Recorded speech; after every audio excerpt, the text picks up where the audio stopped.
Sa isang alternatibong mundo na nanganganib sa Demon King at sa kanyang mga tauhan, isang grupo na kilala bilang Heroes Party, ang nagpasya na subukang talunin ang Demon King kasama ang kanyang mga general. Yuga, ang pinuno ng grupo, ay nagtanong sa kanyang mga kaibigan kung sigurado ba sila sa desisyong ito, dahil wala nang urungan sa puntong ito at silang tatlo ay nagsasabing handang-handa silang lumaban laban sa Demon King, kahit pa ikamatay nila ito. Sinabi ng salamangkero ng grupo kay Yuga na hindi na sila kailangang mag-alala, dahil nag-research na siya tungkol sa bawat miyembro ng mga general ng hari ng mga demonyo at sa palagay niya ay kaya nilang durugan ang mga ito kung susundin nila ang plano. Umiti si Yuga sa kanila at naghanda silang lahat na pumasok sa kastilyo para sa huling bahagi ng kanilang laban-laban sa Demon Lord. Sa sandaling makapasok sila sa pangunahing pinto, nagbago ang kanilang kapalaran dahil ang kanilang unang kalaban ay walang iba kundi si Yuki mismo, ang kapitan ng mga general. Sinabi ni Yuki sa Heroes Party na matagal na siyang naghihintay sa kanilang pagdating at sinabing kung gusto nilang hawakan man lang ang Demon King, kailangan muna nilang dumaan sa kanya at walang paraan na may kakayahan ang sinuman sa kanila na talunin siya. Nagpasya ang salamangkera na sapat na ang kanyang narinig at bastos siyang pinutol ang sinabi nito sa pamamagitan ng isang bowl ang apoy sa mukha nito. Pinagpag ni Yuki ang bowl ang apoy na parang langaw at sinabi sa kanila na alam niyang mahina ang grupo ng bayani, pero hindi niya alam na sobrang hina nila na ang kanilang bowl ang apoy ay mapipigilan ng pinakasimpleng mga depensibong salamangka. Agad na sumusulong ang tangke ng grupo upang subukang putulin ang demonyo, ngunit walang silbi dahil madaling na ilalayo ni Yuki ang lahat ng kanyang mga suntok bago gantihan ito ng sipa sa katawan na nagpatalsik sa kanya pabalik. Agad na ginamit ng support priestess ng grupo na si Celia ang kanyang mahika upang palakasin si Yuga, na agad naghandang gamitin ang isa sa pinakamalakas na atake mula sa kanyang maalamat na espada na Excalibur. Pero si Yuki ay hindi man lang gumalaw mula sa kinatatayuan niya at ginamit ang sarili niyang atake na nakipagbanggaan sa kapangyarihang mahika ng bayani, sa huli ay nalampasan ito at pinasabog silang lahat ng alon ng madilim na enerhiya na nagpatambas sa kanila. Habang sinusuri niya sila para malaman kung ano ang gagawin sa kanila, napansin niya si Celia na nakahiga sa likod at agad na pagtanto na siya mismo ang tipo niya. Naputol ang kanyang mga iniisip dahil sa mga tinig ng kanyang mga general na nagtatanong kung dapat nilang tapusin ang pagdiriwang para hindi na muling maging problema, at tinanong ng berdeng midget si Yuki kung bakit siya nakatitig ng husto sa pari. Agad niyang iniliko ang tanong, sinasabing iniisip lang niya kung ano ang gagawin sa mga taong ito. Nagtatanong ang lalaking walang ulo kung dapat na lang ba nilang tapusin na ang mga ito. Ngunit sinabi ni Yuki sa kanila na mas mabuting itapon na lang sila sa labas ng kastilyo. Sinabi niya sa kanila na dalhin ang mga taong ito sa labas at iwanan malapit sa isang nayon na hindi naman kalayuan sa lugar na ito. Sinunod ng tatlong general ang utos at dinala sa labas ang grupo ng bayani, habang sinabi ng berdeng midget kay Yuki na dapat na siyang tumigil sa paggawa ng mga bagay na ganito dahil tiyak na magkakaproblema siya sa hari ng mga demonyo sa pagkakataong ito. Sinabi ni Yuki sa kanya na huwag muna mag-alala tungkol sa hari ng mga demonyo habang tinitingnan niya ng huling beses si Celia at nagpaalam sa kanyang isipan habang inilalayo sila. Isang buwan na ang lumipas mula ng araw na iyon at patuloy pa rin ang pagtatangka ng grupo ng bayani na sakupin ang kastilyo, ngunit sa bawat pagtatangka ay madaling natatalo ni Yuki ang mga ito at itinutulak palabas. Isang araw, tinawag siya mismo ng hari ng mga demonyo at kasama ang kanyang ministro ay tinanong si Yuki kung bakit hindi pa niya pinapatay ang grupo ng bayani. Tinutukso siya ng ministro sa pagsasabing napakahina siguro ng grupo ng bayani kung natatalo sila sa mga tulad ni Yuki na mahihina. Nagsimulang tumawa ang buong korte sa biro na iyon habang si Yuki naman ay nakayuko lang at walang sinasagot. Muling nagsalita ang hari ng mga demonyo na muling lumikha ng katahimikan sa korte. Sinabi niya kay Yuki na kung susunod na aalis ang grupo ng bayani sa kastilyong ito ng buhay, sa susunod ay ipapasa niya ang trabahong harapin sila sa kanyang mga tauhan sa halip. Agad na naisip ni Yuki ang kanyang mga tauhan at nagpasya na hindi niya maaaring hayaan iyon na mangyari. Nangako siya sa hari ng mga demonyo na sisiguraduhin niyang sa susunod na pumasok ang grupo ng bayani sa kastilyo, hindi na sila makakalabas upang makita ang liwanag ng susunod na araw. Humiga siya sa kama niya at inisip kung paano niya tuluyang haharapin ang grupo ng bayani sa susunod na pumasok sila sa kastilyo dahil hindi niya maaaring hayaan silang lumaban sa mga nakababata niya dahil wala silang pagkakataon laban sa grupo ng bayani. Iniisip niya kung gaano kalakas ang grupo ng bayani kaya madali nilang matatalo kahit ang hari ng mga demonyo mismo, pero nagagawa niyang panatilihin silang malayo dahil lamang sa sobrang lakas niya at mas malakas siya kaysa sa kanilang lahat na pinagsama-sama. Lumipas ang ilang linggo nang sa wakas ay muling pumasok ang grupo ng bayani sa kastilyo.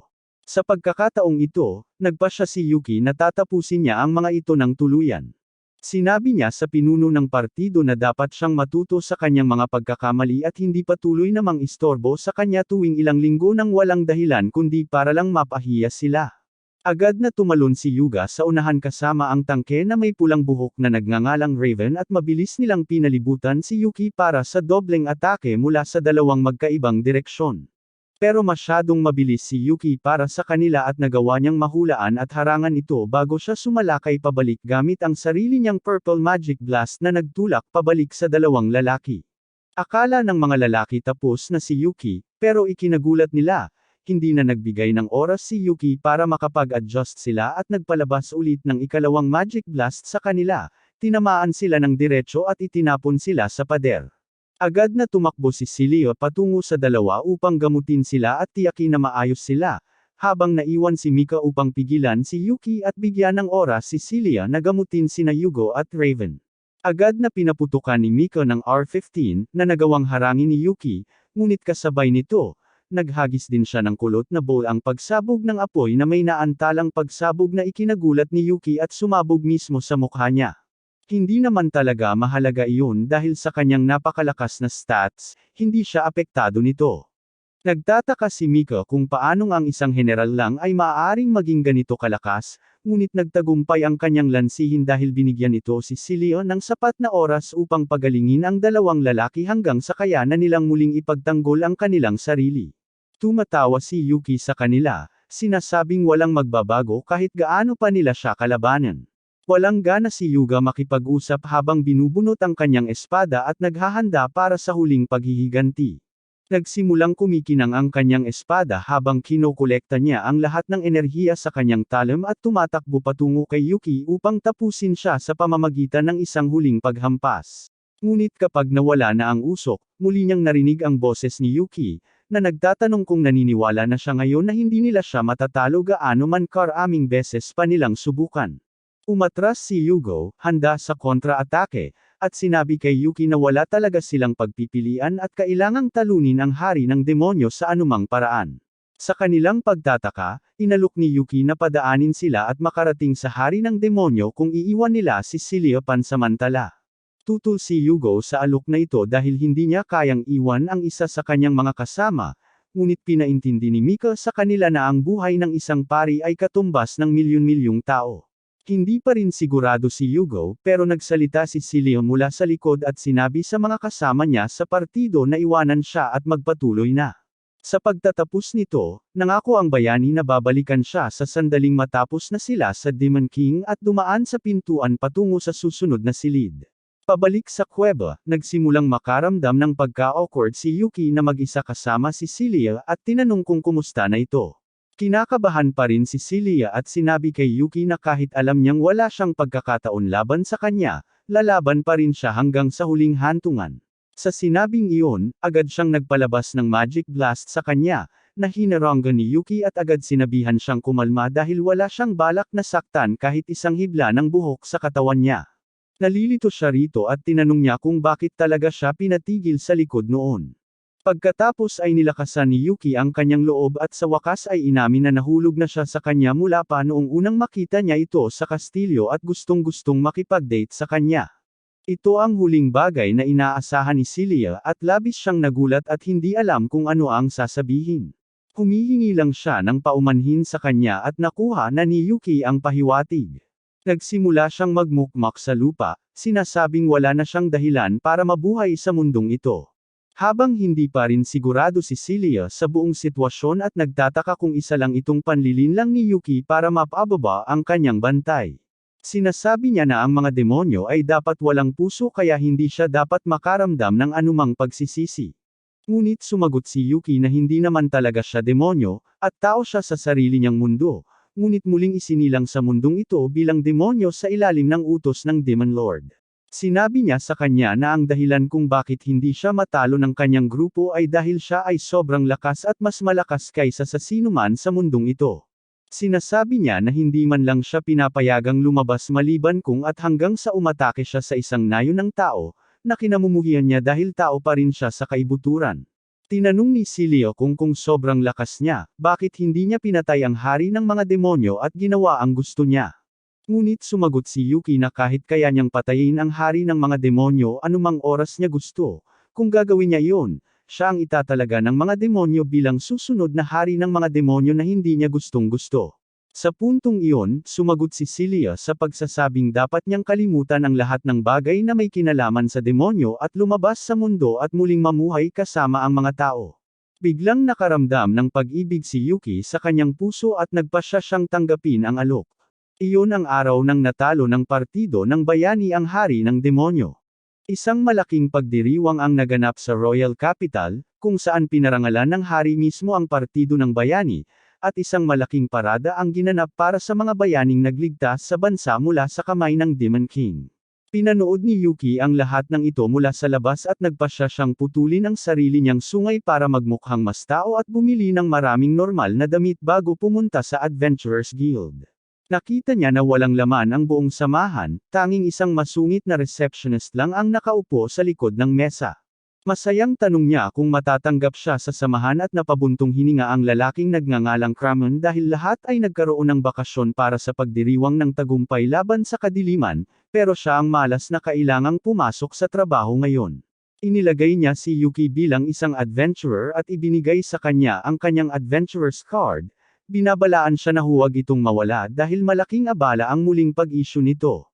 Lumipas ang ilang linggo kung saan si Yuki ay walang tigil sa paghahanap, sunod-sunod na tinatapos ang mga misyon, at naging pinakamabilis na adventurer na umakyat sa mga ranggo habang nakamit niya ang ranggong D mula sa F sa loob lamang ng ilang linggo. Siya ang pinag-uusapan ngayon sa guild at kahit si Kramen ay kinakausap siya, nagtatanong kung paano siya nakaka-rank up ng napakabilis, isinasaalang-alang na siya ay dapat naganap na baguhan.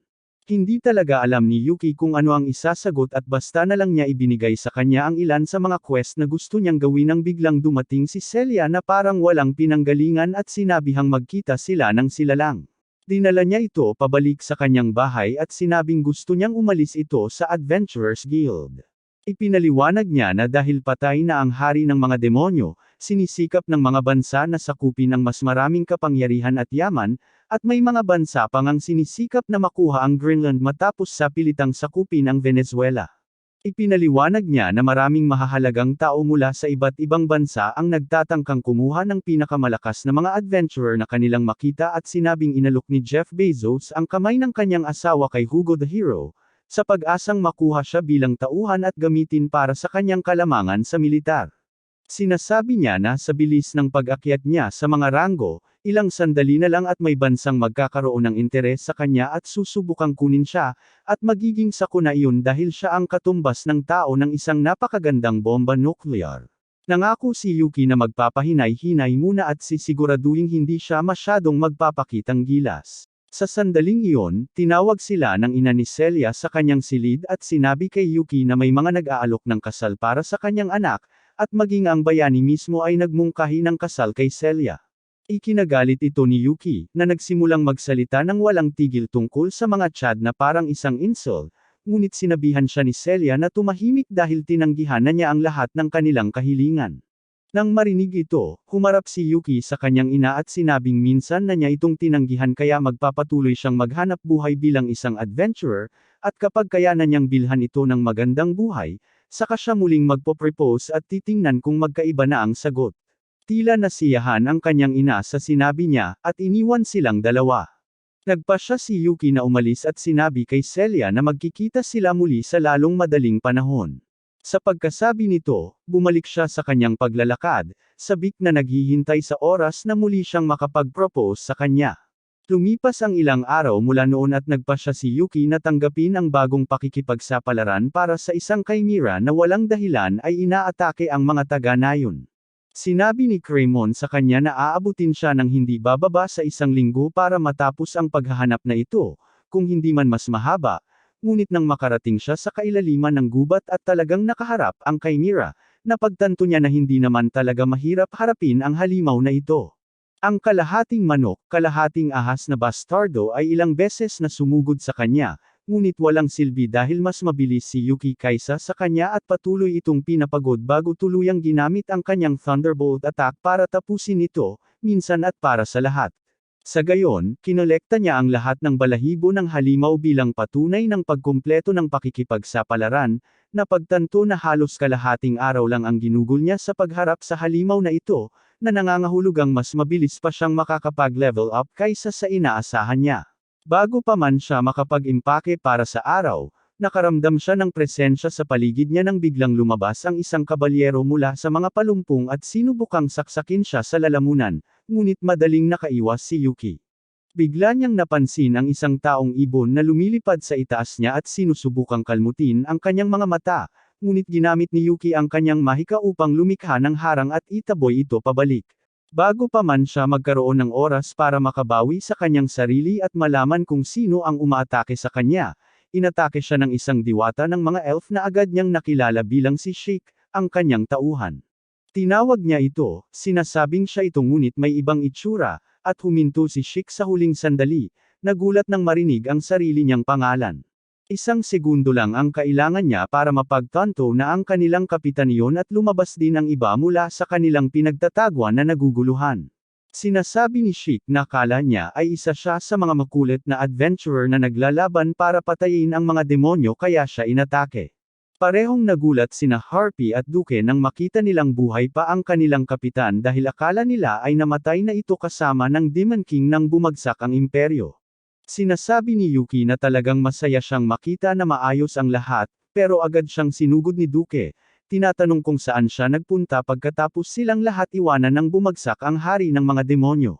Sinasabi ni Duke na labis silang nag-alala at hinanap siya sa lahat ng dako ngunit walang nangyari. Napansin din niya na parang wala na si Yuki ng sungay at pakpak niya at mas mukha na siyang tao ngayon. Ito ay nakalilito kay Duke, na nagtatanong kung saan nawala ang kanyang sungay, at bakit siya nakadamit tulad ng tao. Sinabi ni Yuki sa kanya na tumahimik at hayaan siyang magpaliwanag, at sa gayon, sinimulan niya ang kanyang napakaikling paliwanag tungkol sa kung paano siya isang higanting simp na nagtapat ng pagmamahal sa pari mula sa grupo ng bayani at tinanggihan. At iyon ang dahilan kung bakit siya ngayon ay namumuhay bilang isang tao na naglalakbay. Nalilito ang kanyang mga tauhan kung paanong biglang namuhay na parang tao ang kapitan ng mga general ng hari ng mga demonyo. Sinabi ni Yuki sa kanila na siya mismo ang pumili ng landas na ito, at malaya silang sundin ang anumang gusto nila sa mas mapayapang mundong ito. Lahat silang tatlo ay agad tumanggi, sinasabing gusto nilang manatili sa kanya at mamuhay bilang mga tao, at interesado rin silang makilala ang taong pinagkaguluhan niya. Sinabi ni Yuki sa kanila na mag-isip ng mas makatotohanan dahil hindi ito maaaring mangyari dahil malinaw na demonyo sila at walang lugar sa mundo ng tao. Sumasang-ayon silang tatlo, bagaman, na kung kayang maging katulad ng tao ng kanilang kapitan, kaya rin nila. Nang marinig iyon, pumayag si Yuki na panatilihin sila sa kanya at dinala sila upang makipagkita kay Celia na nagulat nang malaman na pinunit ni Yuki ang mga pakpak ng Harpy at pinagalitan siya dahil hindi man lang siya nag-isip ng 2 beses bago gawin iyon, dahil kahit gusto niyang magmukhang mas tao ang mga ito, tiyak na masakit ang pagpunit sa mga pakpak ng Harpy. Niyakap ni Harpy si Celia, bumubulong na mabait siya, at kahit sina Duke at Sheik ay humanga at pumalakpak para sa kanya. Sa gayon, silang lahat ay pumasok sa kanyang mansyon para magkape, at tinanong ni Celia si Duke kung totoo bang lahat sila ay mga tauhan ni Yuki, binanggit na hindi naman sila mukhang mga demonyo. Sinasabi ni Duke na siya ay talagang isang kabalyerong walang ulo. Ang Harpy ay isang Harpy at ang Sheik ay isang pixie, na parehong mga nilalang na humanoid sa halip na purong demonyo. Nagulat si Yuki kung gaano karami talaga ang sinasabi ni Duke dahil hindi naman ito masyadong palakwento noon. Sumagot ang Duke na hindi siya dating masyadong nagsasalita dahil sa kapitan mismo, dahil noong unang dumating si Yuki sa kanila bilang kanilang kapitan, kinamumuhian niya ito. Mula nang dumating si Yuki sa mundong ito, siya ay halos ganap na nag-iisa na hindi man lang nakikipag-usap sa kanyang mga nasasakupan at naglakas loob pang hindi sumunod at baliwalain ang mga utos na ibinigay sa kanya ng kanyang direktang nakatataas na si Shi, na nagsabing ganap na pag-aaksaya ng oras ang pakikitungo kay Yuki. Nang marinig ito, nagpa siya ang duke na siya mismo ang haharap sa makulit na bagong kapitan na ito at tuturuan siya kung paano gumagana ang mga bagay dito sa pamamagitan ng puwersa. Pero si Yuki ay naging napakalakas para kay Duke, na natalo ng kanyang kapitan, na nagbigay sa kanya ng bagong paggalang sa lakas na taglay ni Yuki. Sinasabi ni Celia na tila napakalaki ng pagmamalasakit nila sa kanilang kapitan ngayon, at tinatanggap ni Duke na silang tatlo ay nagsimula ng magmalasakit sa kapitan at ang kapitan naman sa kanila. Sa sandaling iyon, napagtanto ni Yuki na hindi na niya marinig sina Harpy at Shake na naglalaro at sinubukan silang hanapin, napagtanto na hindi nila alam kung gaano kalaking problema ang kanilang haharapin kung kumalat ang balita na nagtatago si Celia ng maraming demonyo. Hindi nagtagal ay nakita nilang natutulog si Shake sa kondongan ng ina ni Celia, na nagsabing naglalaro-laro lang ito sa hardin, pero hindi nagtagal ay napagod at natulog. Agad na humingi ng paumanhin si Yuki sa kanya, sinasabing kaibigan niya si Shake at hindi lang niya alam ang ginagawa niya, ngunit sinabi sa kanya ng ina ni Celia na huwag masyadong mag-alala dahil mahal niya ang mga bata. Tinanong ni Yuki kung nakita niya ang batang nakikipaglaro sa kanya, at sinabi ng ina ni Celia na si Sofia, ang kanilang katulong, ay dinala lang ang batang iyon sa loob ng mansyon. Lahat sila ay nagmadaling bumalik sa mansyon, nag-aalala kung ano ang maaaring gawin ni Harpy kung matakot siya, ngunit nakita nila siyang mukhang napakabait at napakaingat sa suot na uniforme ng katulong na ipinasuot sa kanya ni Sofia. Agad na ipinakilala ni Sofia ang katulong kay Celia at sa iba bilang bagong kasapi na nagngangalang Harpy, ngunit ipinaliwanag ni Celia na siya pala ay kaibigan ni Yuki. Humihingi ng paumanhin si Sofia, sinasabing may bagong katulong na dapat magsimula ngayong araw, na nagpalito sa kanya. Sinabi ni Yuki kay Harpy na magpalit na, pero sinabi ni Harpy sa kanya na gusto niyang magtrabaho at tinanong niya si Sofia kung pwede siyang magtrabaho dito. Umiti si Sofia, sinasabing ipapakita niya sa kanya ang kwarto ng mga katulong sa lalong madaling panahon. Pagsapit ng gabi, tinanggap ni Yuki at ng kanyang mga kaibigan si Harpy at naghanda na silang umalis, habang si Shake ay tamad na kinuskos ang kanyang mga mata at bumubulong kung gaano kaswerte si Harpy dahil makakapagpalipas siya ng gabi sa malaking mansyon. Sinabi ni Celia sa kanila na bumisita anumang oras nila gusto, at kinuha ng kanyang ina si Yuki sa isang tabi. Sinasabing abala si Celia sa maraming trabaho kamakailan at walang oras magpahinga sa loob ng mahabang panahon, kaya sisiguraduhin niyang magbakasyon si Celia bukas at hihilingin kay Yuki na ilabas ito sa isang date. Kinabukasan, sabik na naghihintay si Yuki sa labas ng plaza ng lungsod para dumating si Celia. At dumating nga siya sa kanyang magandang karwahe na hinihila ng dalawang griffin. Hindi nagtagal ay bumaba siya sa karwahe, ngunit ganap na nagbago ang kanyang hitsura, sa pamamagitan ng pagbibihis na parang karaniwang tao at pagsusuot ng makapal na salamin. Nasilaw si Yuki sa kagandahan niya at hinawakan ang kamay nito bago sila parehong nagsimulang gumala sa lungsod.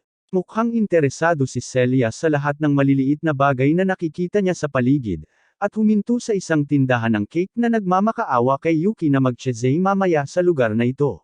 Pumunta sila sa ilang iba pang lugar, naglaro ng pusa, sinubukan ang mga bagong damit, at sa wakas ay dadalhin na sana ni Yuki si Yuki sa isang gift shop para bilhan siya ng maliit at magandang regalo bilang alaala sa araw na iyon, ngunit nagbago ang kapalaran niya nang malaman na ang bayaning sina Yuga at Mika ay mayroon din palang date ngayon at nakasuot ng ordinaryong damit.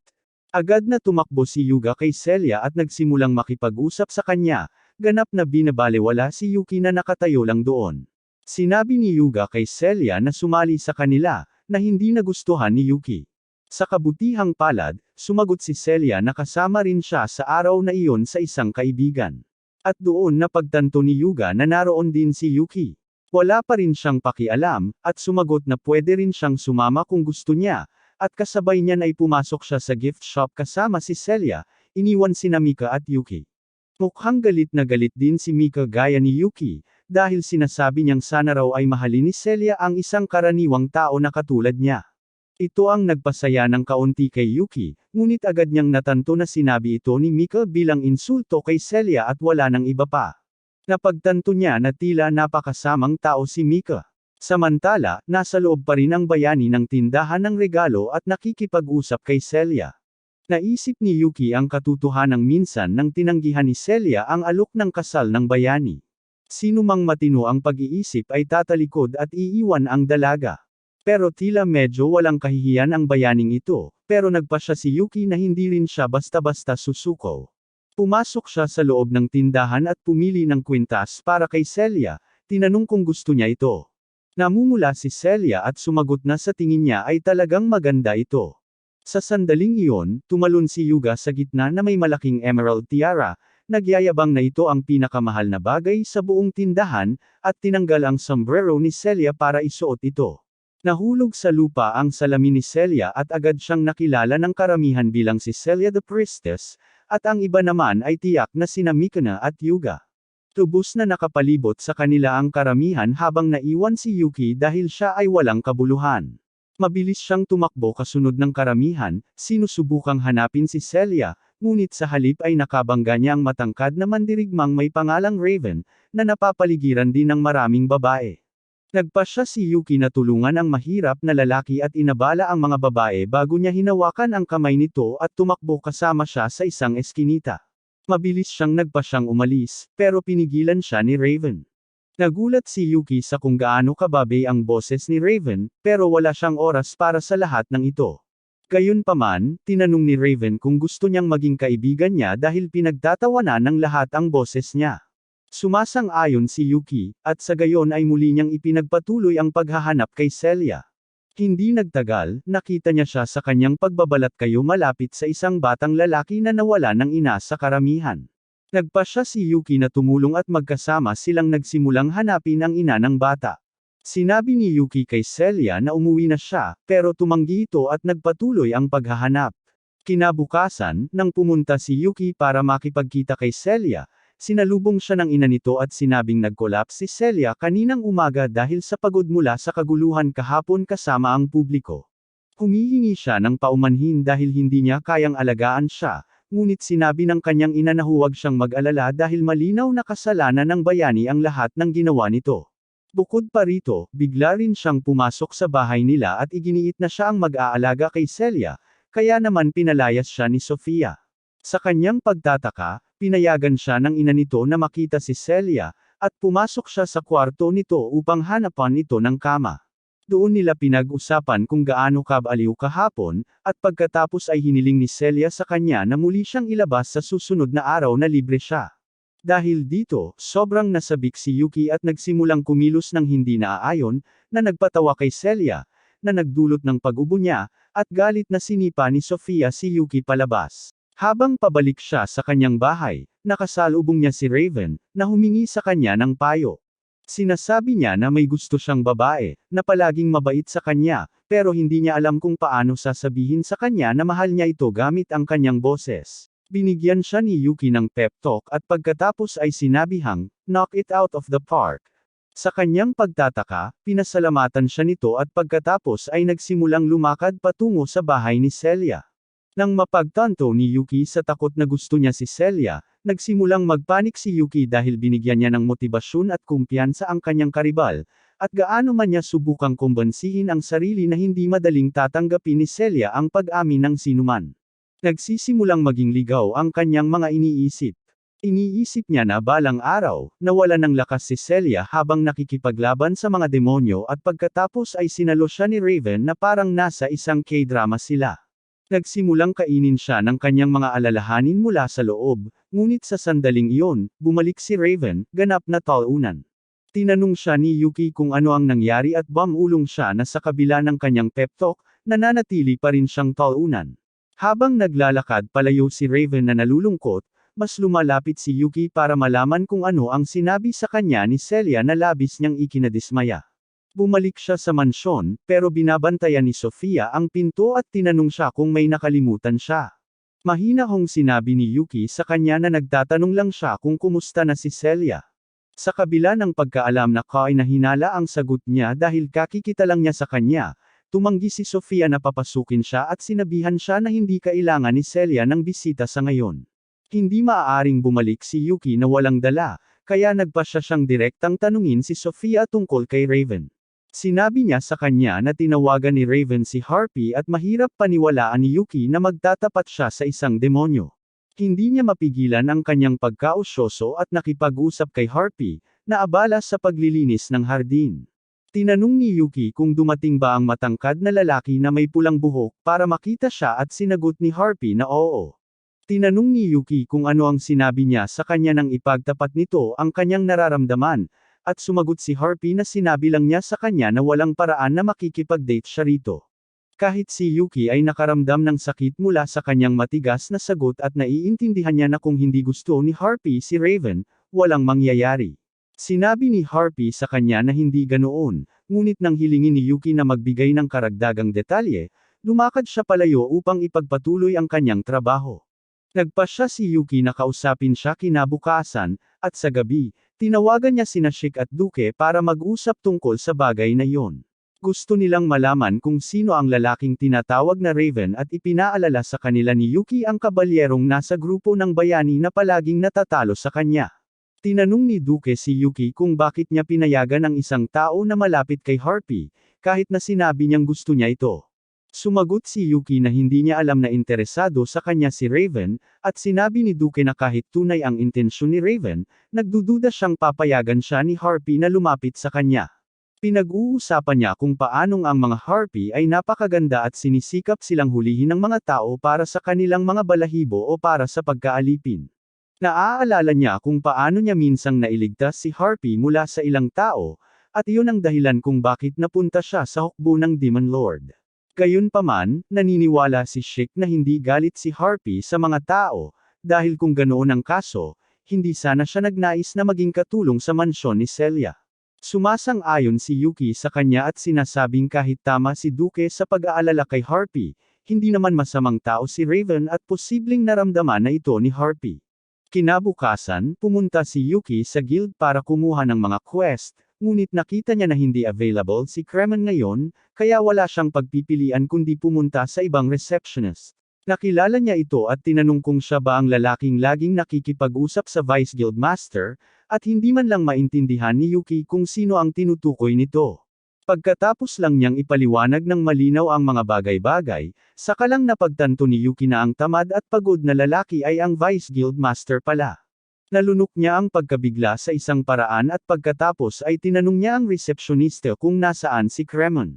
Tinawag niya ito malapit at nagsimulang bamulong sa tainga nito, sinasabing nasa ospital ito. Nabalisa para sa kaibigan niya, nagtungo si Yuki sa ospital at nakita si Kremen na balot ng benda dahil sa malubhang pinsala. Tinanong niya kung sino ang walang hiya na sumalakay sa kanya ng napaka-brutal, at sumagot si Kremen na ang asawa niya ang nanakit sa kanya. Nagulat si Yuki nang malaman ito, ngunit bago pa man siya makatawag ng 911 para sa karahasan sa tahanan, ipinaliwanag ni Kremen na kahapon ay anibersaryo ng kasal niya, at gusto niyang bumili ng espesyal na bagay para sa kanyang asawa. Gayunpaman, hindi siya makapagpasya kahit ilang oras na, kaya pinalabas siya ng mga tauhan sa tindahan ng regalo. Nakarating siya sa bahay ng sobrang gabi, at walang dala pa, kaya nagalit ang asawa niya, sa pag-aakalang nakalimutan niya ang kanilang anibersaryo, at ganoon siya napunta rito. Sinusubukan pa rin ni Yuki na ay proseso ang pahayag, at sinabi niya kay Kremen na parang talagang malakas ang kanyang asawa. Buong pagmamalaking sinabi ni Kremen, na dati siyang isang mataas na ranggong adventurer, katulad niya, at sila ang pinakamalakas na magkasintahan sa laro. Naaalala niya kung paano sila tinawag ng mga tao na, hindi matatalong mag-asawa ng kawalan ng pakialam, at hindi sa tingin ni Yuki na dapat siyang ipagmalaki rito. Anyway, inaalok niyang pagalingin si Kremen gamit ang kanyang healing magic kaagad, pero nag-grumpy siyang tumanggi. Sinasabing ito ang pagkakataon niyang mag-inarte na parang sanggol habang inaalagaan siya ng kanyang asawa hanggang gumaling. Nagulat si Yuki sa kanyang loika at sumuko, nang biglang dumating ang asawa ni Kremen para tingnan siya. Nakakagulat, ang kanyang asawa ay walang iba kundi ang katulong na si Sofia, at si Yuki ay nagulat nang mapagtanto ito. Tuwang-tuwa si Kremen na makita si Sofia at tinawag siyang, honey, pero sinipa siya nito sa ulo dahil palagi siyang tinatawag sa pangalan niya. Si Cremon ay isang tunay na oportunista, at nanalo pa rin siya sa sitwasyong ito sa pamamagitan ng pagtingin sa suot ng kanyang asawa sa loob ng palda, at walang problema si Sofia doon dahil kasal na sila. Si Yuki naman, nahihiya sa kakaibang mag-asawang ito, at pagkalipas ng ilang sandali, tinawag niya si Sofia sa labas para tanungin tungkol sa kalusugan ni Sylvia. Sumagot siya na mas maayos na ang pakiramdam ni Sylvia ngayon, pero hindi siya makikita ni Yuki dahil abala ito sa paggawa ng ilang gawain. Bumantong hininga si Yuki nang marinig iyon at tinanong si Sofia kung talagang mahalaga ang mga regalo para sa mga babae. Naghanda si Sofia para muling saktan si Cremon sakaling may sinabi itong nakakahiya kay Yuki, pero binago niya ang paksa at sinabing gusto niyang pasayahin si Sylvia sa pamamagitan ng pagbibigay sa kanya ng mas magandang regalo kaysa noong huli. Sinabi ni Sofia sa kanya na ang kanyang nararamdaman ang pinakamahalaga, at hiniling niya ang pinakamabuti para sa kanya habang siya ay umaalis. Sa daan, nagsimulang mag-isip si Yuki ng mga senaryo kung sakaling pakasalan niya si Sylvia, ngunit limitado ang kanyang imahinasyon sa nakita niya sa kanyang nakaraang buhay. Hindi nagtagal pagkatapos nito, nakarating siya sa silid tulugan para sa gabi upang tingnan si Raven, na nagugulat pa rin matapos tanggihan. Anuman ang subukan ni Yuki para makuha ang atensyon ni Raven, hindi tumutugon si Raven, kaya sa huli, kinuha ni Yuki ang pangalan ni Harpy. Agad na bumangon si Raven, tinanong siya kung paano niya nalaman ang pangalang iyon. Sumagot si Yuki na matagal na niyang kilala si Harpy, at iyon ang dahilan. Gusto niyang malaman kung ano ang nagpatibok sa puso ng kapitan ng gabi para sa kanya. Sinimulan ni Raven ang kwento kung paano lang siya nagbabantay ng kanyang negosyo sa palengke isang araw. Nang makita niyang tatlong basag ulo ang nang-aabuso sa isang katulong, nakialam siya para tulungan ito, at kahit noong una ay labis ang tiwala ng mga basag ulo, sapat na ang pagpabagsak niya sa isa sa kanila para mapilitan silang tumakbo. Nang masiguro ni Raven na hindi na mangangialam si Harpy, nagsimula na siyang lumakad palayo. Pero hinailan niya ang kanyang kapa at nagpasalamat sa pagligtas sa kanya. Sinabi niya sa kanya na tungkulin iyon, at napagtanto lamang niya kalaunan na nakalusot ang tunay niyang boses. Nahiya si Raven pero sinabi sa kanya ni Harpy na maganda ang boses niya at naiinggit siya rito. Tumakbo siya kasama iyon, at natagpuan ni Raven ang kanyang unang pag-ibig. Sinasabi niya na alam niya ang uniforme ng katulong at napagtanto ni Yuki na iyon ang dahilan kung bakit siya pumunta sa mansyon ni Celia. Nagulat si Raven nang malaman niyang kilala ni Yuki si Celia, at siya naman ang nagkwento kung paano siya nahulog sa pag-ibig sa dalaga, at ngayon ay sinisikap niyang maging matagumpay na adventurer para maging karapat-dapat sa kanya. Lalo pang nalungkot si Raven nang marinig ito dahil pakiramdam niya ay isang taunan na hindi man lang makapagsumikap para sa babaeng gusto niya. Sinabi ni Yuki sa kanya na hindi niya kasalanan iyon, at simpleng hindi maganda ang pakikitungo ni Harpy sa mga lalaki dahil sa nakaraang trauma.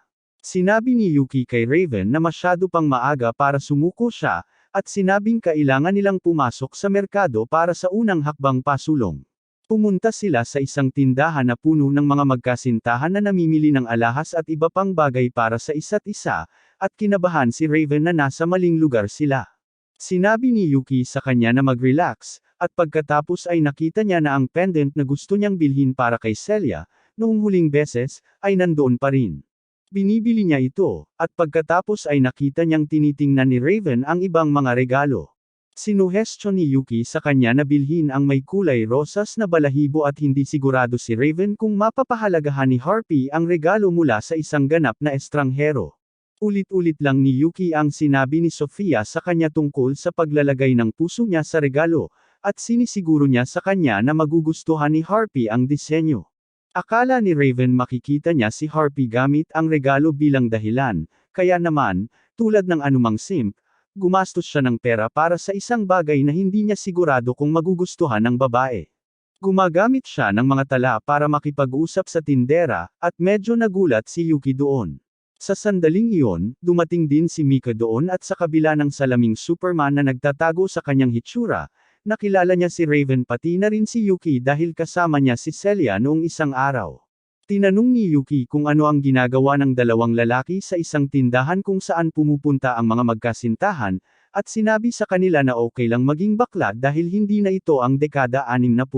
Sinabi ni Yuki sa kanya na tumahimik at ipinahayag na bumibili lang sila ng regalo para sa mga babaeng kanilang minamahal, at nagkaroon ng kuryosidad si Mika na malaman kung sino ang babaeng nakabihag sa puso ng kanilang tahimik na kabalyero. Walang sinasabi si Raven at nakokonsensya si Mika dahil doon, dahil minsan siyang tumawa sa boses nito at hindi na siya kailanman kinausap nito simula ng araw na yon. Napagtanto ni Yuki na baka bitch si Mika, pero kahit papaano may puso naman siya, at pagkatapos ay inanyayahan niya ang mga lalaki na pag-usapan ng detalyado ang kanilang mga buhay pag-ibig. Sinabi ni Yuki sa kanya na hindi siya interesado, pero alam ni Raven na kasing kulit ni Mika ang isang taong gustong manalo ng Nobel Prize kahit hindi naman karapat-dapat. Sinabi niya kay Yuki na tapusin na lang nila ito, at pumunta sila sa isang walang laman na restaurant. Gayunpaman, parehong nagsimulang kumain sina Yuki at Raven nang walang pahinga dahil iyon ang nagbigay sa kanila ng dahilan para hindi magsalita.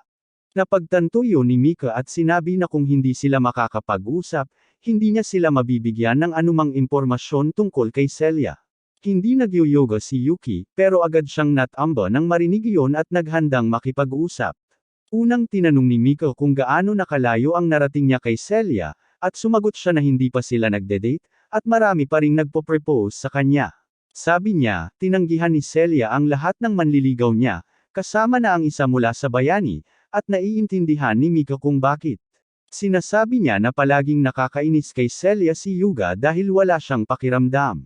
Palagi siyang nagtatangkang lumikha ng mga pagkakataong makita siya, at hindi man lang nag-aalala kung nakakapasok siya sa mga babaeng nagpapalit o naliligo. Bukod pa riyan, isa siyang playboy na madalas maantala ang kanilang mga plano dahil gusto ng mga babae na mas matagal siyang manatili sa kanilang lungsod, at lantad na sinabi ni Celia sa kanya na huwag nang magpakita ng interes sa ibang babae.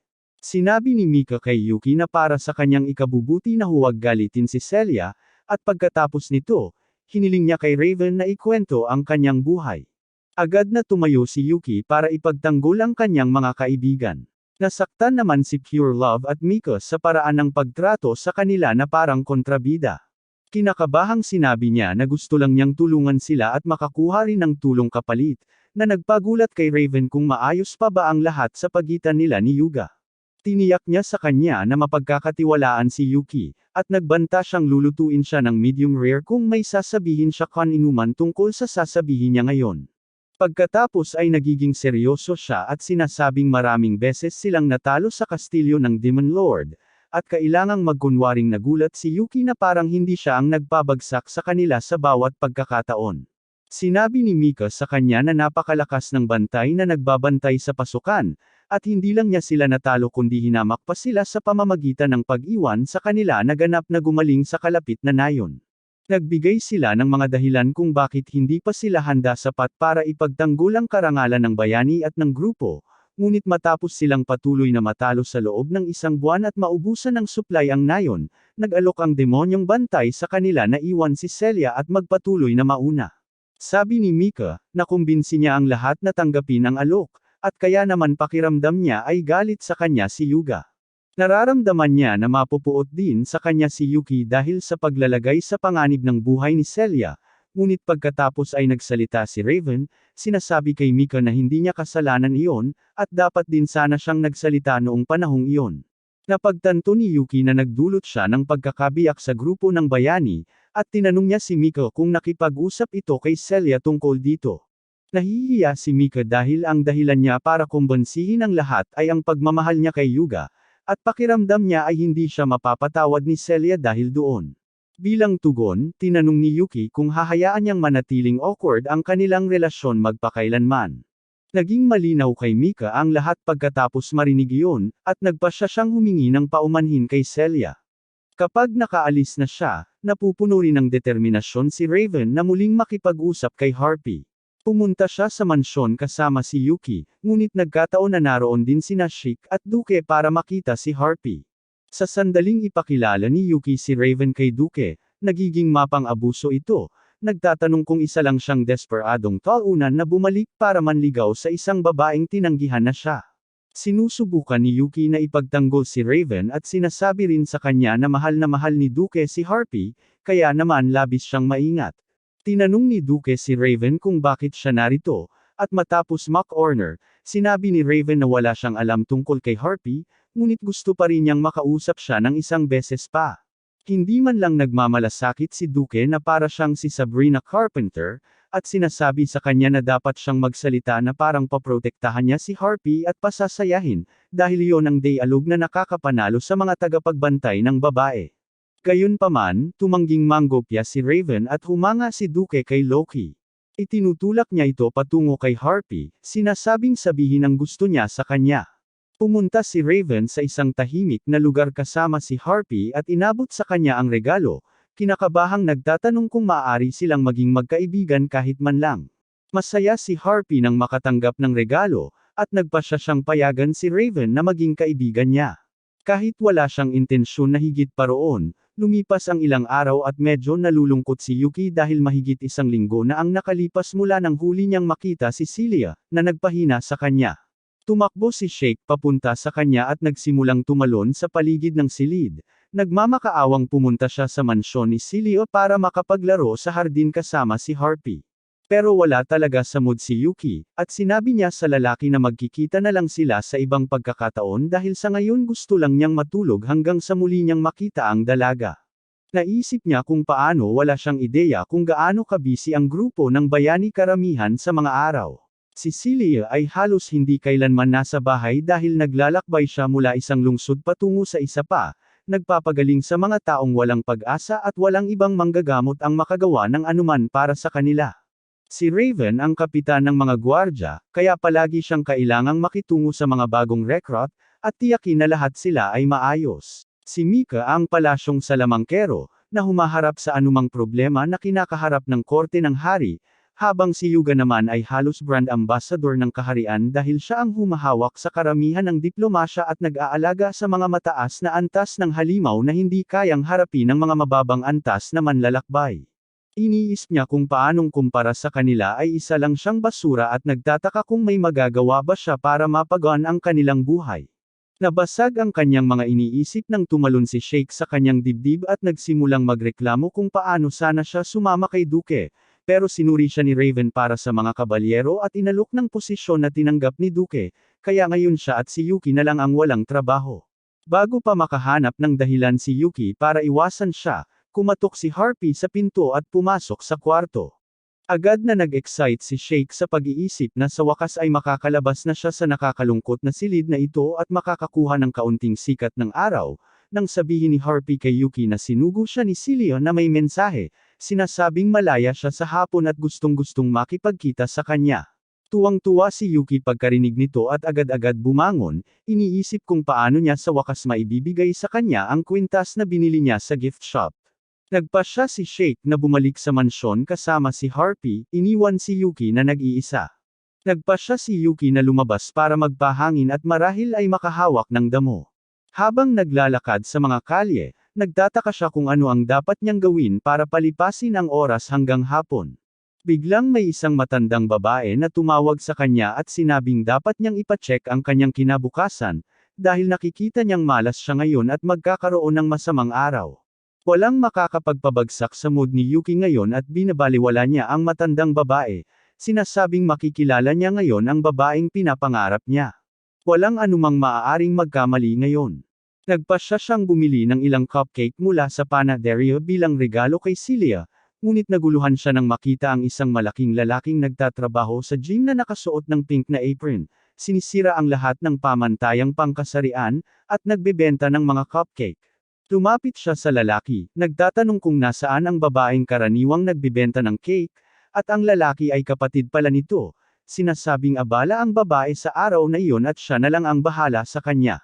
Nagpasya si Yuki na kumuha ng ilang cupcake at hiniling sa gym rat na ipapak ito para sa kanya, ngunit ang roided up na bastardo ay nagpak nito at itinulak sa dibdib ni Yuki nang napakalakas na nagtaka si Yuki kung nabali ba siya ng buto-buto. Habang papunta siya, binuksan niya ang bag para makita na kalahati ng mga cupcake ay durog dahil sa sobrang sigasig ni Sam at umaasa na babalik agad ang matamis na batang babae para ibenta ang mga ito. Nagpasya siyang subukan ng isa at ang cupcake ay naging napakaganda kahit kalahati na itong durog. Sa kanyang pagkalito, nabangga niya ang isang higanteng lalaki, na galit na lumingon, ngunit nagpasya na huwag na lang pansinin. Nagpasya si Yuki na muling magpatuloy sa kanyang paglalakbay, sa pagkakataong ito ay medyo maingat sa kanyang paglalakad, nang halos matapakan niya ang isang tumpok ng dumi ng aso. Napagtanto niya na hindi maganda ang takbo ng araw niya at nagpasya siyang maging maingat sa paglalakad nang may isang maliit na hanggal na bata ang bumangga sa kanya at natamba.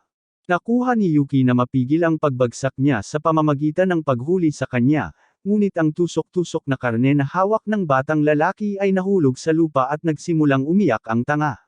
Sinubukan ni Yuki na aliwin siya at kalaunan ay dinala siya sa tindahan ng tusok-tusok at binilhan siya ng 2 karagdagang tusok-tusok mula sa kariton. Nagpasalamat ang bata sa kanya at tumakbo palayo. Bago pa man maintindihan ni Yuki kung ano ang nangyayari, may lalaking bumangga sa kanya at nagawang nakawin ang kanyang pitaka. Agad na natanto ni Yuki na siya ay ninakawan at hinabol ang magnanakaw na hindi makasabay sa kanyang bilis, at nakatanggap ng mabilis na dropkick sa likod ng ulo. Ang magnanakaw ay bumangga sa pader at nawalan ng malay habang nabawi ni Yuki ang kanyang pitaka at paalis na nang may tumawag sa kanya mula sa likuran, sinasabing hindi mangyayari ang pagnanakaw at pagnanakaw sa araw sa lungsod na ito. Tumingon si Yuki para makita na walang iba kundi ang bayaning si Yuga na nakatayo sa harap niya na nakabunot ang espada. Sinabi niya kay Yuki na ibagsak na ang bag ngayon at sumuko, pero sinubukan ni Yuki na ipaliwanag na siya ang ninakawan. Pero masyadong makapal ang ulo ni Yuga, kaya nagpasya si Wo na hindi makinig at sinimulang iwagayway ang kanyang espada. Naiwasan ni Yuki ang unang atake at umatras ng ilang hakbang, ngunit habang ginagawa ito, nagawang hatiin ni Yuga ang pitaka ng barya, na nagdulot ng pagbagsak ng lahat ng kanyang pera sa lupa. Napagpasyahan ni Yuki na ang pinakamagandang gawin ay tumakas ng walang pera, ngunit naging mahirap din yun dahil naharangan ang kanyang daan ng isang grupo ng mga gwardya ng hari. Mabilis siyang nahuli at dinala sa mga piitan kung saan siya inilagay sa isang madilim at maruming selda.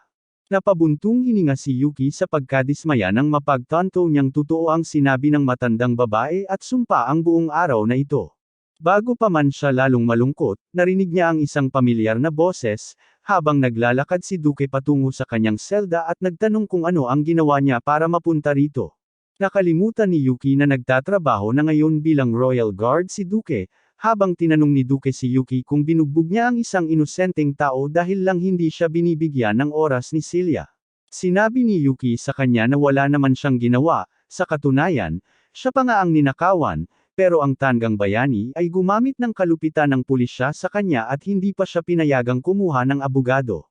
Sinabi sa kanya ni Duke na huwag mag-alala dahil nagawa ni Raven na makuha ang kaso at kasalukuyan niyang binibiripika ang lahat ng impormasyon, na nangangahulugang malaya na siya.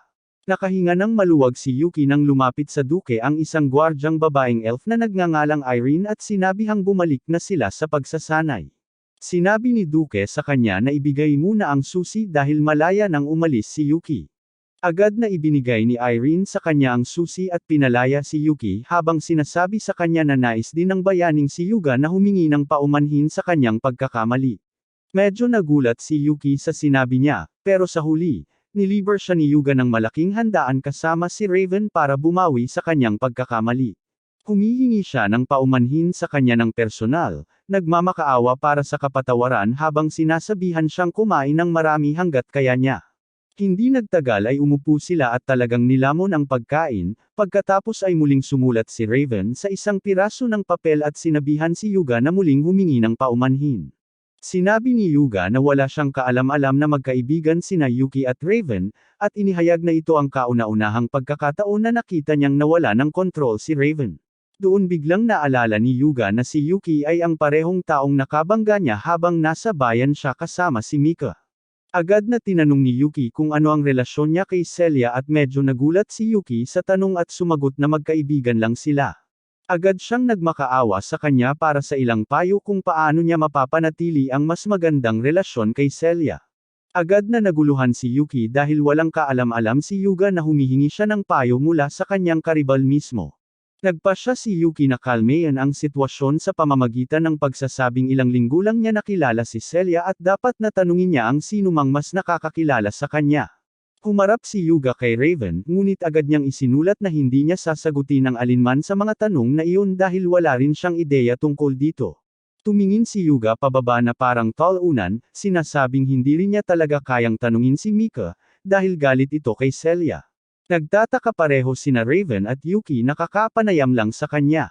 Tinatanong ni Yuki si Yuga na ipaliwanag kung ano ang sinasabi niya at dahil walang ideya si Yuga na si Yuki ang general ng demonyo, ipinaliwanag niya kung paanong sa isang napakahirap na labanan laban sa isang general ng demonyo, may kondisyon na itinakda ang demonyo na iwanan si Celia at agad itong sinang-ayunan ni Mika. Sinasabi ni Yuki na hindi iyon ang nangyari, pero sumagot si Yuga, tinanong kung nandoon ba siya para makita iyon, at agad na iniligtas ni Yuki ang sarili mula sa pagbubunyag ng kanyang tunay na pagkatao at sumagot na narinig niya iyon kay Mika. Sinasabi ni Yuga na masasabi lang ni Mika sa kanila na iwanan si Celia kung galit siya sa kanya, pero sinasabi naman ni Yuki na sa huli, siya ang leader at siya ang gumawa ng huling desisyon na iwanan si Celia. Napagtanto ni Yuga na totoo ang sinasabi ni Yuki, pero hindi pa rin niya matanggap ito. Sinasabing hindi niya kailanman iiwan si Celia, pero inilagay ni Raven ang kanyang mga kamay sa balikat ni Yuga at umiling. Binigyan ni Yuki ng boses si Raven, sa pamamagitan ng pagsasabi kay Yuga na siya ang bayani at dapat nang tumigil sa pagsisisi sa kanyang mga kaalyado para sa kanyang mga kainahinalang desisyon. Talagang tinamaan si Yuga dito at nagsimula siyang umiyak bago tuluyang tumigil nang mapagtanto niya kung paano niya pinakitunguhan ng masama si Mika, kahit na palagi siyang sumuporta sa kanya sa buong buhay niya. Nagpasya siyang bumawi sa kanya at humingi agad ng paumanhin, pero sinama niya pareho sina Raven at Yuki, dahil masyado siyang bitch para mag-isa. Pagkatapos ay bigla siyang pumasok sa bahay nito nang hindi kumakatok at nakita niya itong nagbibihis. Sinigawan siya ni Mika, pero wala siyang pakialam at agad siyang humingi ng paumanhin sa kanya dahil sa masamang pagtrato sa kanya at pagpapasa ng sisi sa pag-alis ni Celia. Si Mika, na galit gaya ng dati, ay kinuha ang kanyang mahiwagang tungkod at nagpasya na ilabas na sa wakas ang kanyang pagkabigo at sinimulang bugbugin ng husto ang bayani.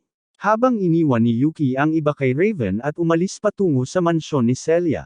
Sa daan, muli siyang hininto ni Sam Sulek, ngunit sa pagkakataong ito kasama niya ang kanyang kapatid na babae, at binigyan siya nito ng bagong pakete bilang paghingi ng paumanhin para sa huling pakete na nadurog.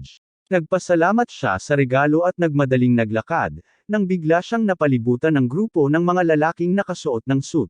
Sa pag-aakalang may mangyayaring masama, nagtataka siya kung ano na naman ang nagawa niya. Pero nagkataon na ang batang nakabangga sa kanya ay mula sa isang marangal na pamilya kaya bilang pasasalamat, binigyan din nila siya ng isang pakete ng mga tusok-tusok. Nagpasalamat si Yuki sa kanila at nagmadaling pumunta sa mansyon ni Celia at nakita niya itong nakaupo sa isang upuan at nagbabasa ng mga libro. Malugod niya itong binati habang inihahandog sa kanya ang mga cake at tusok-tusok. Nagpasalamat si Celia sa mga regalo at sinabing magkakape siya nang biglang pumasok si Yuga sa kanilang kwarto at sumigaw kay Celia na napagtanto niya ang pagkakamali nito. Pero sinuntok siya ni Mika sa mukha at sinabihang tumahimik. Dumating din si Raven sa sandaling iyon at nagpasya si Mika na pumunta sa harap at humingi ng paumanhin kay Celia dahil sa pag-iwan sa kanya, sinasabing magkakampi sila at hindi dapat iniwan si Celia sa anumang pagkakataon. Si Celia ay ngumingiti lamang, sinasabing nakasalalay ang buhay ng milyon-milyong tao at mas mahalaga ang pagtalo sa Demon King. Bukod pa rito, pinaalalahanan niya ito na nang matalo nila ang hari ng demonyo, kahit na pagod si Mika at wala na siyang natitirang mana, tumakbo pa rin siya ng buong bilis pabalik kay Celia para masigurado na okay lang ito. At nang makita niya ito, bumagsak si Mika dahil sa pagod at ginhawa. Mukhang maayos naman ang lahat sa huli, dahil naglakad-lakad sina Celia at Yuki sa paglubog ng araw. Nang biglang inilabas ni Yuki ang kwintas na binili niya para kay Celia, tinanggap niya ito ng buong galang, at nagpasalamat kay Yuki sa lahat ng ginawa niya para sa kanya hanggang ngayon. Lumipas ang ilang araw mula noon, nang isang magandang umaga, nagkaroon si Yuki ng napakalaking pagkakataon na samahan si Celia sa isa sa mga lugar nito para sa pananaliksik at tulungan nito sa gawain nito. Sa kasamaang palad para sa kanya, walang bagay na gusto niya ang kailanman magiging maayos, at sa pagkakataong ito ang problema ay nagmula kay Sheikh, na nagawang makialam sa kanilang negosyo, at nakumbinsi si Celia na payagan siyang sumama dahil nababagot siya. Sa karwahe, tila nasa sabik si Sheikh, sinasabing hindi pa siya nakasakay sa karwahe noon, ngunit sinabi ni Yok sa kanya na huwag masyadong mauna dahil hindi naman sila magkakaroon ng masayang paglalakbay, at sinamahan lang nila si Celia para matulungan siya sa kanyang trabaho. Umiti si Celia at nagpasalamat sa pagpunta nila, pero nagsimula siyang magmukhang medyo nasusuka. Agad nag-alala si Yuki at tinanong kung okay lang siya. Magiliw na sumagot si Celia na maayos lang siya, at ang pangunahing problema ay medyo nahihilo siya sa biyahe. Iminungkahi ni Yuki na baka magpahinga muna sila bago ipagpatuloy ang kanilang paglalakbay, ngunit may mas magandang ideya si Shake at inabutan siya ng isang potion. Sinasabing ito ay isang lihim na potion na niluto ng mga pixies na sinasabing makakatulong sa kanya na malampasan ang mga ganitong issue. Masayang tinanggap ni Celia ang Gayuma at nilaklak ito. Sa kanyang pagtataka, halos tuluyang nawala ang kanyang pagkahilo. Nagpasalamat siya kay Shake para sa gamot, habang nakaharap si Shake kay Yuki na nagtatanong kung medyo masaya na ba siya na sumama sa kanya. Sinusubukang itulak ni Yuki si Celia, habang tumatawa si Celia, sinasabing talagang natutuwa siya na nakasama silang dalawa sa kanyang ekspedisyon dahil mas nagbigay ito sa kanya ng kumpiyansa. Ilang sandali pa, nakarating sila sa nayon kung saan matagal nang laganap ang mga sakit. Napansin ni Celia na napakatahimik ng nayon, ngunit walang gaanong sigla na makikita dito. Nakatagpo sila ng isang matandang lalaki na agad nakilala si Celia at binati siya, sinasabing hindi niya kailanman inaasahang tutulong ito sa kanilang nayon. Sinagot siya ni Celia at ipinakilala kapwa si Yuki at si Shake, sinasabing sila ay kanyang mga kaibigan at mahuhusay na salamangkero mismo na makakatulong sa mga taga-nayon. Dinala sila ng matandang geyser sa isang simbahan kung saan nakita nila ang karamihan sa mga sugatan at may sakit na nakahandusay sa awa ng kanilang mga Diyos na matagal nang patay. Napansin ni Yuki na talagang ibinubuhos ni Celia ang kanyang puso sa pagtulong sa lahat ng mahihirap na taga-nayon, at ginagawa rin niya ang kanyang bahagi. Muling lumitaw ang lumang geyser at nagpasalamat kay Yuki sa pagtulong nito sa kanila. Nang tanungin ni Yuki kung may namatay na ba, sumagot ang matandang lalaki na patay na sana silang lahat ilang araw na ang nakalipas nang biglang dumating ang isang grupo ng mga bandido, ngunit pagkatapos ay biglang lumitaw ang isang lalaki at nakipaglaban sa kanila bago nawala rin. Nagtataka si Yuki kung nagkaroon ng pagtatalo sa pagitan ng dalawang grupo ng bandido nang mapansin niyang medyo pagod si Celia kahit nagpapanggap itong malakas at nakangiti sa bawat taga-nayon na humihingi ng tulong sa kanya. Lumapit siya sa kanya at sinabing magpahinga muna sila, pero tumanggi si Celia, sinabing okay lang siya at tumayo para tumulong pa. Nagpasya si Yuki na gumawa ng desisyon at pinatulog niya ito gamit ang isa sa kanyang mga spell. Agad nag-alala ang mga taga-nayon nang buhati niya ito sa kanyang mga bisig at sabihing pagod lang siya at kailangan magpahinga ng kaunti. At sa susunod na buksan muli ni Celia ang kanyang mga mata, nakita niya ang sarili sa isang silid kasama sina Shake at Yuki na naghihintay sa kanya. Agad niyang natanto na si Yuki ang nagpatambo sa kanya at sinabi kay Yuki na dapat niyang igalang ang desisyon ng ibang tao, sa halip na gawin ang sa tingin niya ay pinakamainam para sa kanila. Parang isa ito sa mga kombinasyon na ayaw kong mangyari sa girlfriend ko, pero ekspertong hinawakan ito ni Yuki at sinabihang manahimik, dahil hindi alam ng mga babae kung ano ang mabuti para sa kanila. Dahil hindi pa sila naaabot ng feminismo, sumasang-ayon na lang si Celia, pero sinabihan niya itong huwag nang gawin ulit iyon nang walang pahintulot.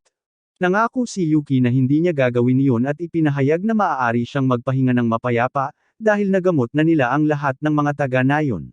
Maligayang ngumingiti si Celia sa kanila at nagpapasalamat sa lahat ng tulong na ibinigay nila sa kanya kasama ang mga taga-nayon.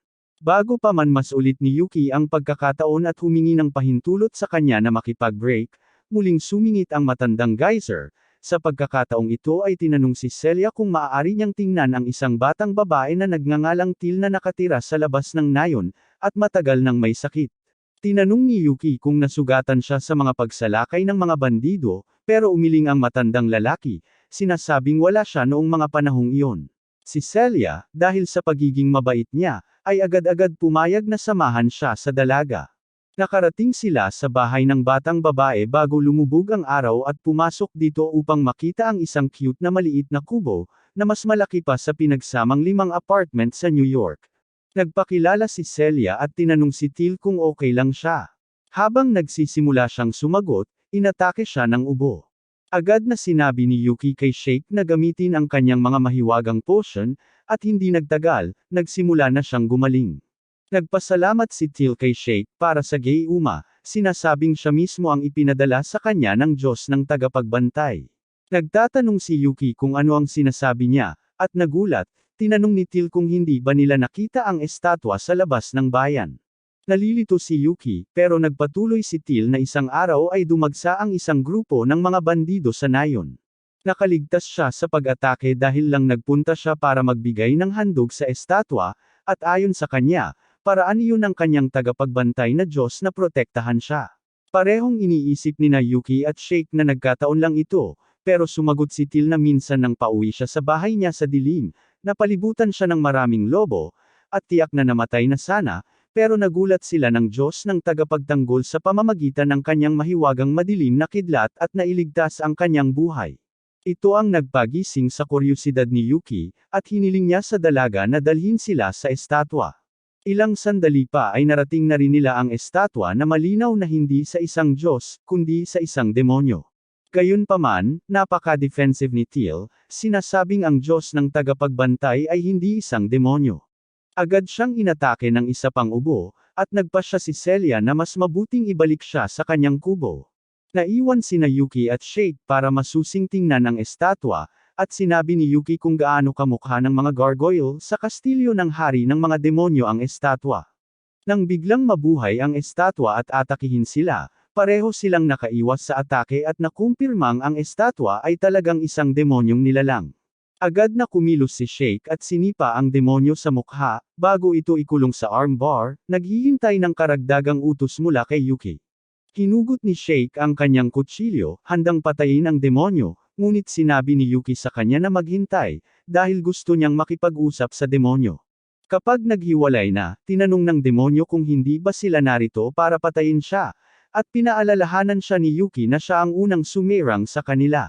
Humihingi ng paumanhin ang demonyo at inihayag na nilikha siya upang bantayan ang isang templo sa malayo mula sa lugar na ito, ngunit isang araw ay ninakawan ang templo, at siya rin ay ninakaw kasama ang iba pang mga kalakal. Ang parehong grupo ng mga bandido ay nagpasya noon na atakehin ang inosenteng nayong ito, kaya nagpasya siyang ipataw sa kanila ang banal na paghatol at nilipol silang lahat.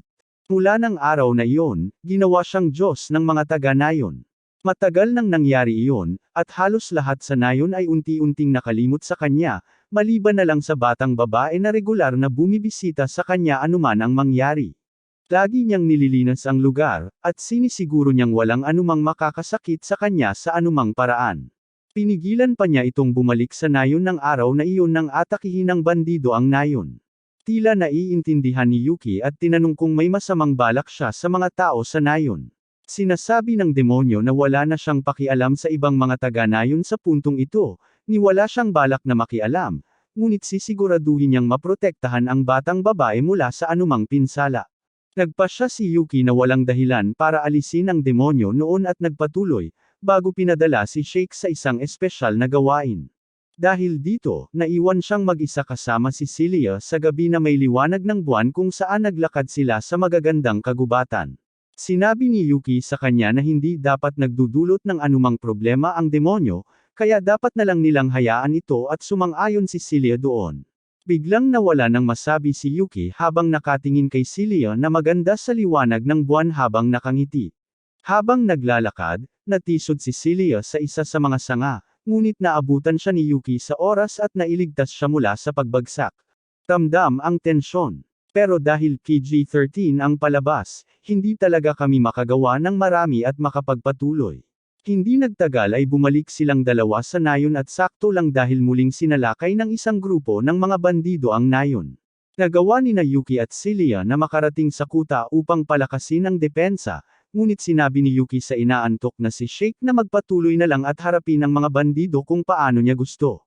Malakas na naghikab si Shake bago tumalon pasulong at sinipa ng husto ang unang dalawang bandido at pinugutan ng leeg ang dalawa pa. Nagulat si Celia nang makita si Shake na kumikilos dahil hindi niya inaasahang ganito siya kalakas, pero sinabi ni Yuki sa kanya na siya ang kanyang nasasakupan, kaya malinaw na malakas siya. Sa gayon, nagpasya siyang pumasok na mismo sa labanan habang sinusuportahan siya ni Celia. Ginamit niya ang isa sa kanyang kakayahan para sabay-sabay na patalsikan ang 7 bandido, habang binabara ang atake ng isa pang bandido na sumubok na lumapit sa kanya ng palihim. Nagulat ang bandido pero agad siyang natangay. Biglang naramdaman ni Yuki na may gumagapang mula sa likod at pinabagsak ang isang bandido na sinusubukang sorpresahin si Sileo mula sa likod.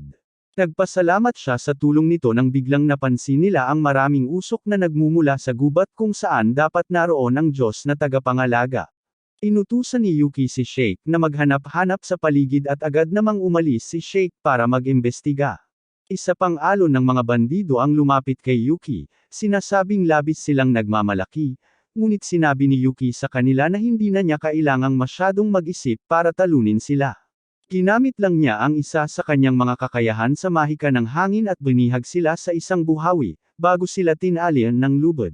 Medyo nag-alala si Yuki dahil hindi pa bumabalik si Shake, kaya pumasok siya sa loob ng kagubatan kasama si Sileo para tingnan kung ano ang nangyari.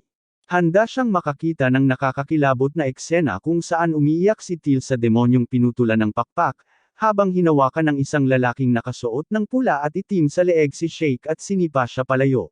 Agad na tumakbo si Sileo kay Shake, sinisigurado na maayos siya, habang nagtataka si Yuki kung sino ang lalaking ito na madaling natalo si Shake.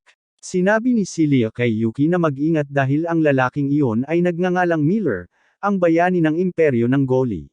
Medyo nagulat si Yuki dahil hindi niya inaasahang may higit sa isang bayani sa mundong ito. Umisi siya sa kanila, sinasabing dapat silang umalis sa daan niya habang nagsisimulang maglakad upang tapusin ang demonyong gargoyle. Pinaputok ni Yuki ang kanyang kapangyarihan sa kidlat sa kanya, ngunit ikinagulat niya, tila sinipsip ng espada ni Miller ang lahat ng kapangyarihan, na nag-iwan sa kanya na walang galos. Ibinunyag niya na ang kanyang espada ay tinatawag na Magic Eater na kayang neutralisahin ang anumang pag-atake ng mahika, at ang dahilan kung bakit niya sila inaatake at sinasalakay ay upang simulan ang digmaan sa pagitan ng dalawang kaharian. Sa paggawa nito, pinutol din niya ang braso ng demonyo, habang nagmamakaawa si Till na tumigil siya. Sinimulang paputukan ni Yuki ng sunod-sunod na mahiwagang atake, ngunit tila walang epekto ang mga ito sa kanya habang patuloy siyang naglalakad patungo kay Yuki na sinubukang gamitin ang isa sa kanyang pinakamakapangyarihang atake, ngunit pagkatapos lumamig ang usok, nakita nilang nakatayo si Miller doon na may ngiti sa kanyang mukha. Si Yuki sa hindi malamang dahilan ay hindi tumitigil at patuloy na nagbubuga ng mahika patungo kay Miller, nang biglang magsimulang pumutok ang espada. Umiti si Yuki, sinasabing sa huli, ito ay isang gawang taong espada na may limitadong dami lamang ng enerhiyang mahika. Lalo pa niyang pinataas ang kanyang kapangyarihang mahika, at tuluyang winasak ang espada. Nagtataka si Miller, ngunit magsisimula na ang kanyang mga problema nang dumapo si Yuki, isang nakamamatay na suntok sa kanyang mukha na nagpabagsak sa kanya, ngunit mas malakas pala ang bayani kaysa sa hitsura niya at nagpaputok ng mahiwagang sinag sa gargoyle. Pero si Till ang nagtapos na tumanggap ng suntok at malubhang nasugatan, bago pa man makagawa ng anuman si Yuki. Gumamit ang bayani ng mahiwagang ulan ng pana na hinaranggan ni Yuki, ngunit nakatakas si Miller. Ikinagalit ito ni Yuki ng husto kaya nawalan siya ng kontrol at nagbagong anyo bilang ganap na demonyo. Hinahabol niya si Miller sa buong kagubatan at binugbog ito ng suntok at sipa hanggang sa halos mamatay si Miller. Sa paggawa nito, itinapon niya ang bayani sa lawa at bumalik sa nayon. Nakita niya si Celia na naghihintay sa kanya sa labas at nagpasalamat sa lahat ng nagawa niya para sa kanila hanggang ngayon. Sa kabutihang palad, kahit si Till ay gumaling sa kanyang mga sugat at nagmakaawa sa kanila na ibalik siya sa kabiserang lungsod upang makahanap ng lunas para sa kanyang tagapagbantay na Diyos. Naisip ni Celia na kunin siya bilang isa sa kanyang mga katulong at tinanggap ang demonyo bilang estatwa ni Buddha upang itago muna ito, umaasang hindi magiging masama ang lahat.